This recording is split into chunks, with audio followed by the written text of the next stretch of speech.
하나님의 말씀 함께 봅니다. 출애굽기 20장 12절의 말씀과 에베소서 6장 1절에서 3절까지의 말씀입니다. 출애굽기 20장 12절의 말씀과 에베소서 6장 1절에서 3절까지의 말씀을 저와 여러분들이 한 목소리로 함께 읽도록 하겠습니다. 내 부모를 공경하라. 그리하면 내 하나님 여호와가 내게 준 땅에서 내 생명이 길리라. 자녀들아, 주 안에서 너희 부모에게 순종하라. 이것이 옳으니라. 내 아버지와 어머니를 공경하라. 이것은 약속이 있는 첫 계명이니 이로써 내가 잘되고 땅에서 장수하리라. 아멘. 오늘은 우리가 살펴보고 있는 하나님께서 우리에게 주신 10마디의 말씀 가운데 5번째에 해당되는 내 부모를 공경하라 라고 하는 제목으로 말씀을 함께 나누고자 합니다. 우리나라에 기독교가 처음 들어왔을 때 오해를 받았던 것 가운데 하나가 있다면 그것은 무군무부의 사학이라고 하는 멸시와 오해였습니다. 무군무부, 그러니까 임금도 없고 아버지도 없이 아버지도 공경하지 않는 사악한 종교라고 하는 취급을 받았던 상황입니다. 이렇게 불리게 된 이유가 있는데요, 1791년도에 일어난 진산 사건 때문입니다. 전라도 진산에 윤지충이라고 하는 사람이 있었습니다. 이 윤지충이라고 하는 사람은 다산 정약용의 고종사촌입니다. 그러니까 우리가 살고 있는 지금 여기 옆에 다산이라고 하는 지역에 그 다산 정약용이 있는데요, 그 정약용의 고종사촌, 그러니까 고모의 아들이 윤지충이었습니다. 우리나라에서 서양으로부터 들어온 학문인 천주교를 제일 먼저 접했던 부류의 한 부류가 누구냐면 정약용, 그 가문이고 그 형제들이었습니다. 정약용, 정약전, 정약종, 이 형제들이 이제 서양 학문인 천주교를 접해 듣고서는 그 서학에 대해서, 천주교에 대해서 자신이 알고 있는 고종사촌에게 그 천주교를 이제 소개하게 됩니다. 이를 들은 윤지충은 천주교에 대하여 더 알고 싶은 마음에 천주교 서적을 구해서 공부하였고, 한국인 최초 세례자인 이승훈으로부터 세례를 받게 됩니다. 그렇게 천주교 신자가 된 후에 북경의 주교로 온 구베아 신부의 가르침을 따라서 천주교 신자로서의 생활을 해 나갑니다. 그 가르침을 따라 어머니가 돌아가셨을 때 이 윤지충은 유교식 제사를 치르지 않고 자신이 그 배운 대로 그 예배를 드립니다. 그래서 어머니의 신주도 불살라버리고 제사를 드리지 않게 됩니다. 이 소문이 알려지고 체포가 되었지만 윤지충은 끝내 뜻을 굽히지 않고 버티다가 한국 천주교 최초의 순교자가 되게 됩니다. 이를 이제 진산 사건이라고 이야기하고요, 우리가 알고 있는 신의 박해라고 이야기를 하기도 합니다. 이로 인해 이 사건을 빌미로 하여 정약용과 정약전 형제도 전라도 땅끝인 흑산도와 강진으로 기양을 가게 되었습니다. 천주교가 들어올 때 이와 같은 조상 제사로 인하여 큰 홍역을 치렀기에 서양으로부터 기독교가 들어온다라고 하는 이야기를 들었을 때 많은 사람들은 이는 효도하지 않는 사악한 종교가 우리에게 들어왔다라고 생각을 하였습니다. 그리고 실제로 기독교인들도 조상에게 제사를 드리는 그것을 우상 숭배라고 하여 거부를 하였습니다. 이로 인해 가족에서, 그리고 부모 자녀 간의 갈등과 형제 자매들 간의 갈등이 곳곳에서 생겨났습니다. 그래서 한동안 기독교인들은 자신의 뿌리에 대한 존중도 없고 부모에게 효도할 줄도 모르는 옳지 못한 사람들이다라고 하는 평가를 이제 받게 된 것입니다. 그러나 이것은 엄연한 오해입니다. 기독교에서 하나님께서 우리에게 주신 말씀, 그 가르침은 다른 종교에서도 말하지 않는 부모 공경에 대한 엄격한 기준을 제시하고 있기 때문입니다. 그러니까 성경을 보면은요, 부모 공경하지 말라라고 하는 이야기가 아니고요, 다른 종교에서는 언급하지도 않는 부모 공경에 대한 아주 엄격한 기준을 제시하고 있음을 알게 됩니다. 하나님께서 이스라엘 백성들과 언약을 맺고 난 이후에 이웃 사랑에 관한 첫 번째 당부로 주신 말씀도 바로 오늘 우리가 살펴볼 내 부모를 공경하라는 말씀이었습니다. 지난주에 제가 말씀을 드렸죠. 십계명은 두 돌판에 기록되었는데 한 돌판에는 하나님과의 관계고 한 돌판에는 이웃과의 관계를 이렇게 기록하였다. 그래서 첫 번째부터 네 번째, 다섯 번째부터 열 번째의 계명으로 나누어진다라고 말씀을 드렸습니다. 그 이웃 사랑의 첫 번째 해당되는 계명이 무엇이냐면 그것이 내 부모를 공경하라라고 하는 말입니다. 하나님께서 가장 중요한 것, 이웃 사랑에서 가장 중요한 것으로 이야기했던 말씀도 내 부모에 대한 말씀이고 부모에 대한 효와 공경에 대한 말씀이었습니다. 그리고 여기에서 하나님께서 사용하신 이 공경이라는 단어는 일반적으로 사용되는 말이 아니고요. 하나님을 공경하라라고 하는 그 공경에 사용되는 단어를 사용했다라고 하는 것입니다. 그러니까 하나님을 공경하는 것과 부모를 공경하는 것을 같은 선상에 두고 너희가 하나님을 공경하듯이 부모를 공경하는 것이 맞다라고 말씀을 하고 있습니다. 또한 다른 10마디의 말씀 중에는 전혀 언급하지도 않았던 약속까지 덧붙여져 있습니다.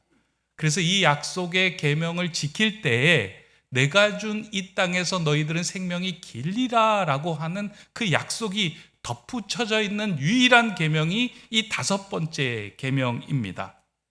하나님께서 이렇게까지 부모 공경에 대하여 말씀하신 이유는 부모를 공경하는 것이 눈에 보이지 않는 하나님과 이웃을 사랑하는 관문이 되는 것을 아셨기 때문입니다. 신약에 이르러서는 사도 바울을 통하여 이 부모 공경에 대한 말씀을 다시 언급합니다. 그리고 이 말씀이 약속이 있는 첫 계명이다라고 이야기합니다.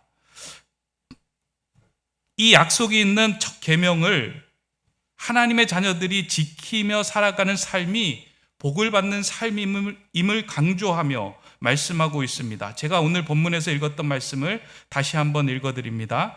에베소서 6장 1절에서 3절의 말씀입니다. 자녀들아, 주 안에서 너희 부모에게 순종하라. 이것이 옳으니라. 내 아버지 어머니를 공경하라. 이것이 약속이 있는 첫 계명이니 이로써 내가 잘되고 땅에서 장수하리라. 사도 바울이 에베소 성도들에게 이 말씀하는 이유는 성도의 삶에서 가장 극적으로 나타나야 하는 모습이 있다면 그것이 부모 공경의 삶이다라고 하는 것을 말씀하고 있는 것입니다. 성경은 이렇게 하나님을 믿는 자녀들은 부모에게 진심으로 공경해야 할 것을 말씀하고 가르쳐주고 있습니다. 그리고 부모를 공경해야 하는 대상도 청년이나 청소년이 아닌 한 집의 가장들을 향하여 이와 같은 말씀을 하고 계시는 것을 알아야 합니다. 그러니까 에베소 교회의 성도들을 향하여 이 말씀을 하셨을 때요, 이 말씀을 듣는 자들이 누구인지를 한번 생각해 보면 의미가 참 있습니다. 에베소의 교회에 모인 성도들의 대부분은 집에 가정을 꾸리고 있는 가장들이 모여가지고 한 교회를 이루고 있었습니다.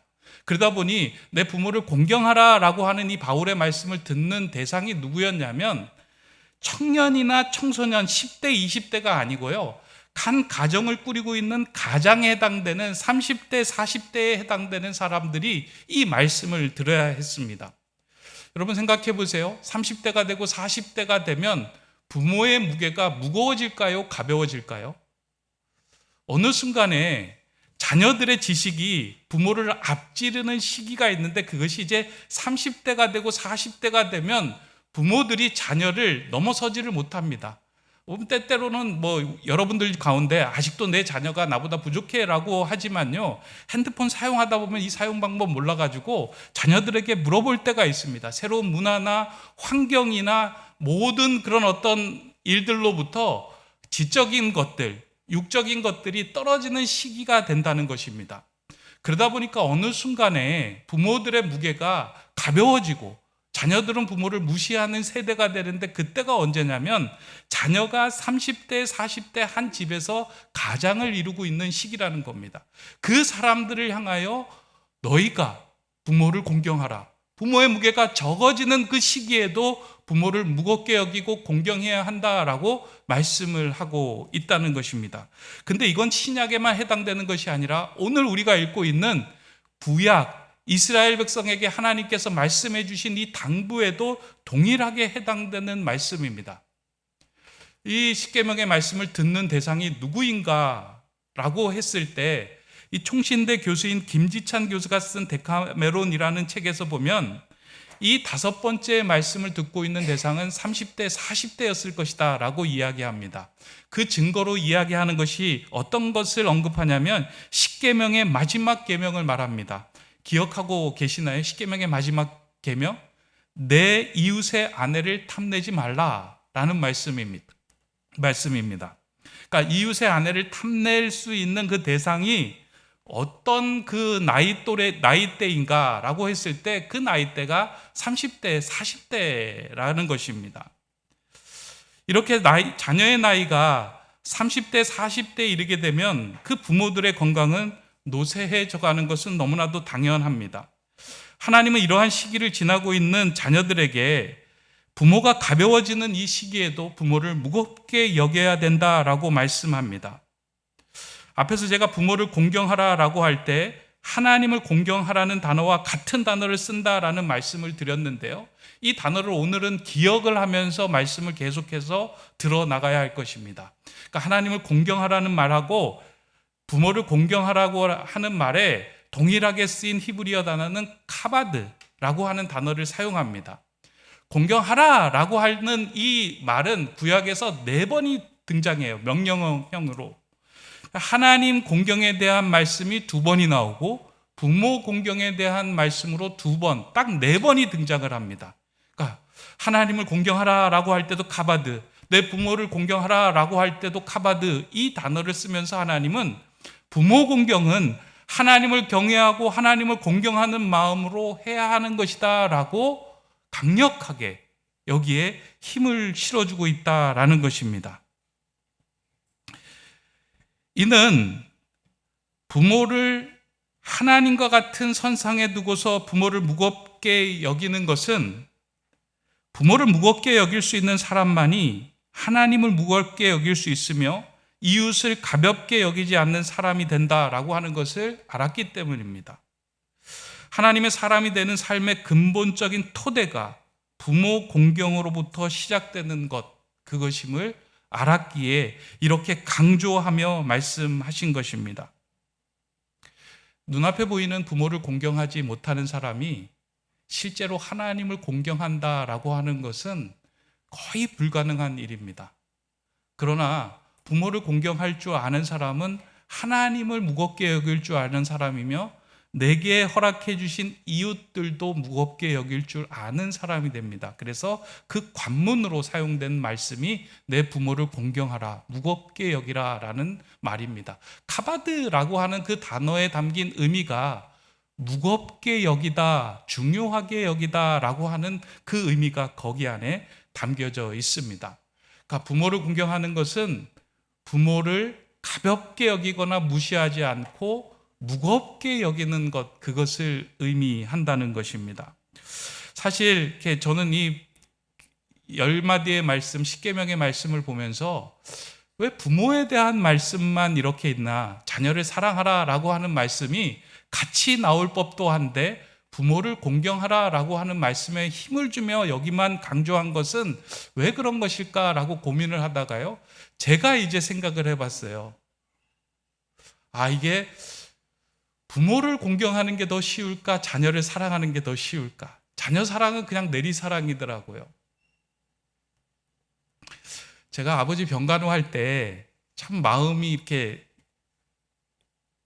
불편하고 미안했던 경험이 있습니다. 이제 저희 막내 아이가 중학교 이제 3학년인데요. 어느 날 찾아와서 저한테 그러는 거예요. 아버지, 제가 이제 수염이 나는 것 같아요. 면도기가 좀 필요합니다. 그렇게 이야기하더라고요. 그래서 이렇게 보니까 여기가 거뭇거뭇한 거예요. 그래서 이제 수염 깎을 나이가 됐구나 라고 생각을 해서 이렇게 살펴보고 그 이야기를 한 하루 만에 제가 그 다음 날에, 요즘 배송이 빠르잖아요. 빠르게 배송을 해가지고 그 아이가 야, 이거 가지고 너 이제 수염 깎으면 된다 라고 이야기를 한 거예요. 그러고 난 후에 제가 아버지가 아파서 병실에 있는데, 그러니까 아버지도 이제 병원에 누워 계시니까 수염을 못 깎아서 제가 이제 수염을 깎아 드리려고 이제 갔더니, 어머니 집에 있는 아버지 그 면도기 이런 거 좀 이렇게 챙겨 주세요 그랬더니만 어머니가 이제 면도기를 하나 챙겨 놓은 거예요. 근데 그 면도기를 보니까 제가 30년 전에 사용했던 면도기, 집에 있을 때 사용했던 그 전기 면도기를 거기다 두고 계신 거예요. 그러니까 그 면도기를 들고 아버지를 이렇게 면도를 시켜드리는데요, 잘 되지도 않고 막 이렇게 찝히는 거예요. 그걸 보면서 제가 그런 생각이 들었어요. 야, 내 아들은 그렇게 필요한 것 있으면 눈을 부릅뜨고 내가 이렇게 찾아주는데, 우리 아버지가 무엇으로 면도하고 계시는지는 한 번도 내가 신경 쓰지 않았구나. 이게 사랑이라는 건 내려가는 거는 너무나도 쉬운데, 위로 올라가서 부모에 대해서 어떠한 무게감을 두는 거는 참 어려운 일이구나 라는 생각을 거기에서 한 거예요. 그래서 하나님께서 부모 공경하라 라고 말씀하신 것은 의지적으로 자녀들이 마음을 다해서 신경을 써서 해야 하는 일이기 때문에 이렇게 가르침과 훈계로 우리에게 주신 것이구나. 부모에 대한 공경은 자연적으로 일어나는 일이 아니고요, 하나님의 자녀들이 의지적으로 마음을 가져 부모님에게 무게감을 실어 드릴 때만 일어나는 일이에요. 여러분들도 그렇잖아요. 자녀들은 그냥 한없이 그냥 사랑스럽고 귀하고 또 특별한 존재인데, 어느 순간부터는 부모는 가벼워지고 또 그 무게감이 사라질 때가 있습니다. 그럼에도 불구하고 오늘 본문을 통하여 다시금 우리에게 하나님이 말씀하시는 건 내 부모를 공경하라, 무겁게 여기라 라고 이야기를 합니다. 이 말씀을 통해서 저는 부모에 대해서, 그리고 우리가 공경해야 하는 그 부모에 대한 자세가 무엇인지에 대해서 다시 한번 살펴보는 시간으로 갖기를 원합니다. 그러한 의미에서 볼 때 카바드, 무겁게 여긴다, 부모를 무겁게 여긴다는 것이 무슨 뜻인가, 저는 한 두 가지 정도로 살펴보려고 합니다. 성경은 부모를 무겁게 여기라 라고 이야기하고 있는데, 첫 번째로 부모를 무겁게 여긴다라고 하는 것은 부모에게 권위를 세워드리는 것을 의미합니다. 이게 너무나도 중요한 거예요. 부모님에게 우리는 권위를 세워드리는 일, 마지막 순간까지 부모에게 권위를 세워드리는 일은 너무나도 중요합니다. 왜냐하면 이 땅의 모든 자녀들은 부모를 통하여 생명을 받았기 때문입니다. 부모님은 우리에게 생명을 전해주신 생명의 전달자, 그 한 가지 이유만으로도 충분하게 무겁게 여김을 받을 수 있는 존재입니다. 그리고 그분이 우리에게 그 생명을 주신 것, 그거 한 가지만이라도 그 부모에게 권위를 세워줄 수 있는 이유가 된다라는 것입니다. 이렇게 부모에게 권위를 세워드리는 것, 이것은 부모님을 기쁘게 해드리는 일인 동시에 우리가 이 땅에서 잘되고 복받는 일이기도 하기 때문입니다. 사실 이렇게 부모를 공경하라라고 하는 것은요, 어떻게 보면 부모 입장에서 이득이 된다라고 생각할 수 있지만 전혀 그렇지 않습니다. 자녀 입장에서 부모 공경할 때 누리는 복을 위해서 하나님께서 이 명령을 우리에게 가르쳐 주신 거예요. 내가 부모를 공경할 때 이 땅에서 잘되고 장수할 것이다 라고 하는 그 약속을 우리에게 주신 것입니다. 여러분, 이렇게 생각해 보세요. 한 집의 가장이 된 자녀들이 그 부모를 진심으로 공경하고 부모의 삶을 무겁게 여기며 권위를 세워드릴 때, 그것을 본 자녀들은 그 부모의 삶을 보고 배우게 됩니다. 우리 아버지와 어머니가 할아버지, 할머니를 공경하고 사랑하는 모습을 보면서 그렇게 살아야 한다는 것을 배우게 됩니다. 그러한 사랑과 존중의 마음이 있는 가정은 하나님이 기뻐하시는 믿음의 기업이 된다라는 것입니다. 한 가정에서 자녀가 부모의 권위를 세워드리고 부모님께 무게감을 둘 때 그 가정에는 평안과 기쁨이 생겨납니다. 이러한 부모 공경의 마음은 한 가정을 믿음의 기업으로 세우는 아름다운 유산이 됩니다. 우리 부모님이 부모님을 공경하고 권위를 세워드리는 모습을 볼 때 자녀들은 그 부모의 등을 보면서 그 부모를 공경하고 권위를 세워드리는 삶을 살아가게 되는데요, 그 복이 흘러가는 가정이 축복의 가정이 되고 이 땅에서 잘 되는 가정이 되는 비결이다라고 하는 말씀이에요. 전 그래서 이게 너무나도 중요한 것 같아요. 단순해 보이지만 너무나도 중요해요. 여러분 가정에서 혹시 여러분이 부모로부터 받은 상처도 있고 아픔도 있고 어려움도 있지만 그것으로 인해서 자녀들에게 부모를 험담하거나 부모를 가볍게 여기는 일을 절대 해서는 안 됩니다. 그냥 쉽게 흘려버리는 것 같지만 그 이야기들은 자녀들의 마음속에 남는 거예요. 부모의 부족한 부분, 부모에게 험담하는 일들이 그냥 흘러가는 것처럼 보이지만 아닙니다. 그것이 우리의 자녀들에게 그대로 유산으로 전수가 되는 거예요. 그러나 부모를 공경하고 부모의 권위를 세워드리는 그 삶을 볼 때 그 믿음의 삶이 우리 자녀들에게 흘러갈 때 그 가정은 하나님이 기뻐하시는 가정이 된다라는 것입니다. 마찬가지로 저는 우리가 믿는 하나님 아버지를 우리가 공경하며 무겁게 여길 때 그 믿음은 자녀들에게 반드시 이어지게 된다라는 것을 믿습니다. 혹시 여러분의 가정에서 교회를 가볍게 여기는 말이나 하나님을 무시하는 말은 절대 하지 마시기 바랍니다. 이 영적인 건의가 무너지기 시작하면은요, 자녀들에게 전수해져야 할 그 믿음이 전달이 안 되고 단절이 되기 때문입니다. 또한 교회 목회자를 가볍게 여기는 말도 자녀들이 듣게 해서는 안 됩니다. 그러니까 부부들이 이야기하잖아요. 아유, 우리 목사님 별로야. 교회 갔더니만 목사님 뭐 이렇게 그러냐? 라고 이야기를 하는 건 부부끼리 둘이만 하시고요. 자녀가 절대 듣게 해서는 안 됩니다. 이건 저를 위해서 하는 말이 아니고요. 교회를 위해서 하는 말이 아니고 우리의 자녀들을 위해서 하는 말이에요. 왜냐하면 영적인 건의가 세워지지 않고 무너지게 되면은요, 그 자녀들은 그 영적인 건의에 굴복할 수 있는 마음이 생기지 않아요. 하나님에 대한 관심도 없고요, 교회에서 전해주는 말씀에도 관심이 없게 돼요. 하나님의 말씀의 권위가 사라지게 되면 그 말씀의 권위에 순종하거나 복종하지 않습니다.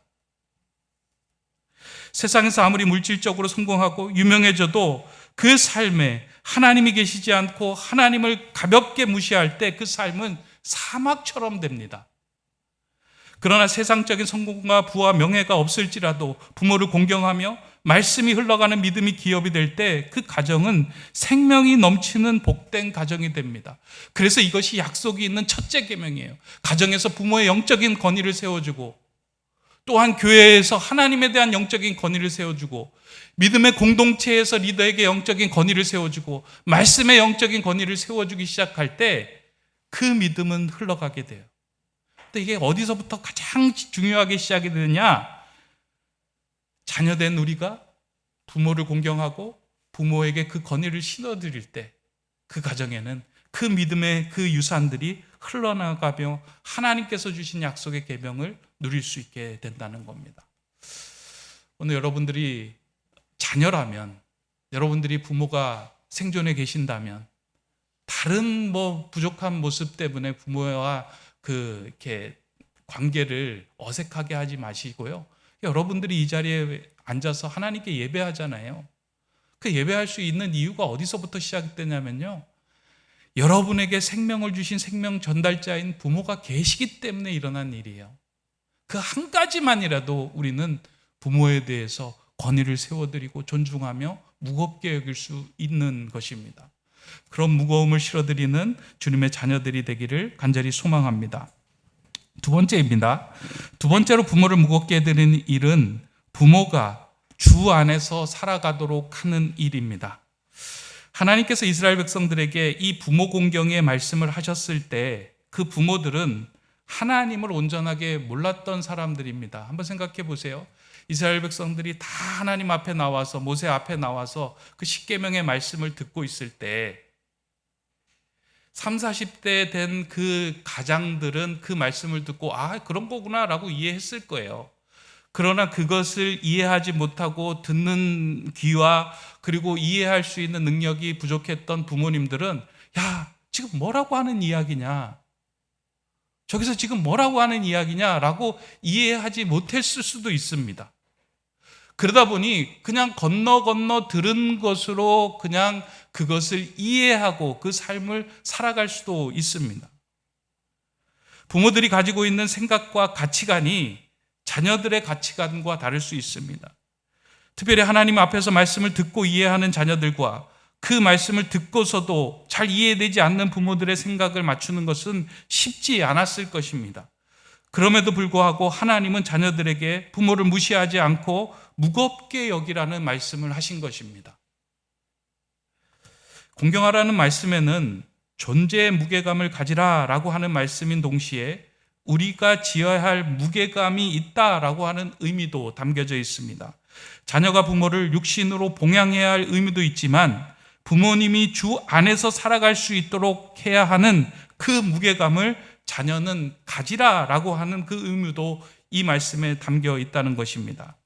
사실 이 땅을 살아가는 많은 자녀들의 마음에는 부모로부터 받은 사랑과 감사의 마음도 있지만 상처들이 참 많이 있습니다. 이야기를 들어보면요, 대부분 부모로부터 받은 상처가 이 자녀들의 마음에 너무나도 가득한 거예요. 내가 어렸을 때, 내가 성장할 때, 내가 아플 때, 힘들 때, 그리고 내가 중요한 시기에 부모가 이렇게 해주지 않아서 내가 너무나도 힘들고 어렵고 우울했습니다. 그 상처가 내게 트라우마로 존재합니다 라고 이야기하면서 부모로부터 받은 상처에 대해서 그것을 지고 살아가는 사람들이 참 많이 있습니다. 그러다 보니 그 상처가 해결되지 않아서 부모와의 관계를 끊고 살아가는 자녀들도 있습니다. 항상 나는 부모로부터 피해를 받은 피해자라고 하는 생각에 사로잡혀 있습니다. 또한 큰 나무로 알고 있었던 부모님이 우리의 생각에 미치지 못할 때 그 답답함은 우리에게 큰 무게감을 더해줄 때도 있습니다.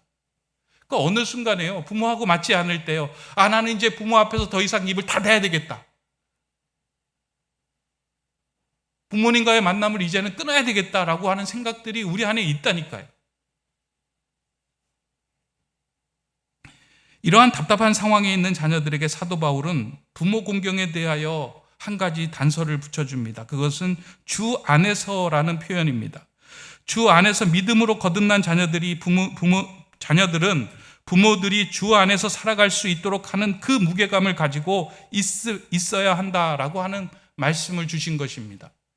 그러니까 주 안에서 너희 부모에게 순종하라라고 하는 것은요, 큰 의미로 볼 때 주 안에서 하나님의 말씀을 듣고 거듭난 자녀들은 그 자녀들의 부모들까지 주 안에 거할 수 있도록 공경하고 순종하는 삶을 살아가라라고 말씀하는 거예요.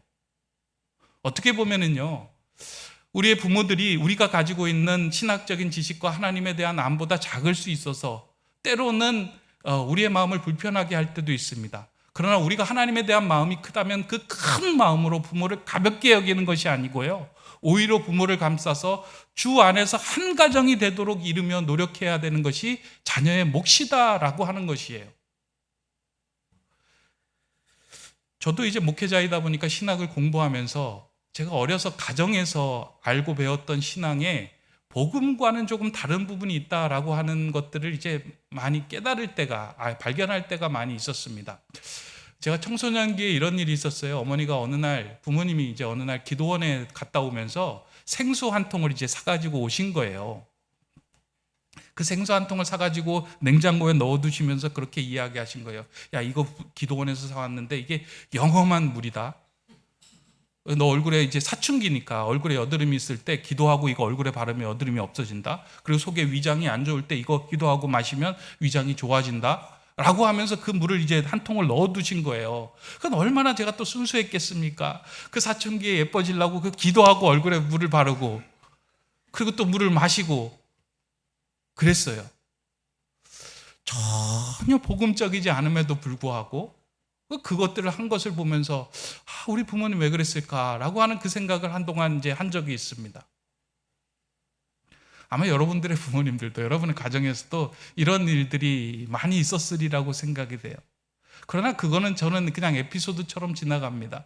제 마음속에 깊게 남아있던 것은 무엇이냐면 제가 대학 시험에 떨어지고 낙심하고 낙방하여서 그게 큰 게 상심이 될 때, 그 방에서 이불 뒤집어 쓰고 누워있을 때 저희 어머니가 새벽 기도 가던 중에 그 방문을 열고 들어와서 기도하던 말씀이 제 마음에 남아있는 거예요. 하나님, 이 아이 하나님께서 책임져 주시길 원합니다. 이 아이 인생 하나님께서 맡아주시길 원합니다. 그러면서 제 이름을 불러가며 잠깐 기도하고 나가는 그 기도 소리가 여전히 저에게는 남아있는 거예요. 만약에 제가 가지고 있는 이 알량한 지식으로 부모를 가볍게 여긴다라고 하는 것은 하나님이 원하시는 길이 아닐 것입니다. 저는 부모님의 기도와 그런 사랑이 있었기에 하나님을 만나고 목회의 길을 걷고 있다라고 생각을 합니다. 내가 하나님을 만나게 되고 내가 하나님을 더 깊이 깨닫게 되고 내가 주 안에 있다라고 생각을 할 때는요, 그런 마음을 가지고 이제는 부모님을 품고 부모님도 주 안에 살아갈 수 있도록 우리는 부모님을 위하여 기도하며 부모가 주 안에 살아갈 수 있도록 우리가 그 역할을 감당해야 하는 겁니다. 그게 부모님을 무겁게 여기는 거예요. 혹시 여러분들 가운데 신앙생활을 하고 있음에도 불구하고 부모님의 관계가 좋지 않아서요, 이제 부모님 보기도 싫어요, 부모님과 관계 나 이렇게 회복하기도 싫어요 라고 하시는 분들이 있다면 다시 오늘 말씀 앞에 여러분들이 회복의 그 길을 걸어야 합니다. 왜냐하면 하나님께서 말씀하신 이 10번째 당부의 말씀은 그냥 하신 말씀이 아니에요. 이 말씀이 막히면 하나님과의 관계가 막히는 거예요. 부모 공경의 관계가 막혀 있다면 하나님 공경의 관계도 막혀 있을 수밖에 없습니다. 그렇게 이 말씀을 우리는 무겁게 들을 수 있어야 합니다. 불편하신 분들도 있지만 여러분들 이 말씀을 듣는다면, 이 말씀을 제대로 내게 주신 복음으로 듣는다면 다시 한번 여러분에게 주신 부모님에 대해서 무겁게 여기시기 바랍니다. 아니, 이 땅에 지금 부모님이 생존하지 않지만 부모님에 대한 불편함이 있다면 여러분들 안에 계신 그 부모님과 다시 한번 화해하고 그 부모님을 소중하게 여기시기를 바랍니다. 이제 말씀을 맺으려고 합니다. 부모를 공경하라라고 하는 이 하나님의 당부는 부모님을 향한 말씀이기에 앞서서 우리를 위해 주신 약속의 말씀입니다. 우리가 부모님께 무게를 두고 공경할 때 하나님은 우리의 삶의 무게를 실어주시며 복된 가정이 되게 해주십니다. 아울러 교회는 주 안에서 확장된 가정입니다. 주 안에서 확장된 가정이 이 교회라는 거예요. 그렇다면 이 교회 안에 있는 어른들과 리더와 우리가 마주하는 모든 사람들을 가볍게 여겨서는 절대 안 됩니다. 지금껏 살아오면서요, 여러분들의 삶의 무게의 중심이 어디에 있었냐면 다 나에게 있는 거예요. 나하고 누군가를 달아봤을 때요, 그 무게중심이 나에게 다 떨어져요. 그러다 보니 내 쪽으로 다 기울여지는 거예요. 근데 하나님께서 말씀하신 이 부모 공경의 말씀은 무게중심을 어디에 두라라고 하냐면 상대방에게 두라는 거예요. 부모에게 두고요, 어른에게 두고, 리더에게 두고, 연약한 자에게 두기 시작할 때요, 우리의 마음은 그들을 향하여 품을 수 있는 주님의 사랑이 그들에게 흘러넘치게 할 수 있는 통로가 된다는 것입니다.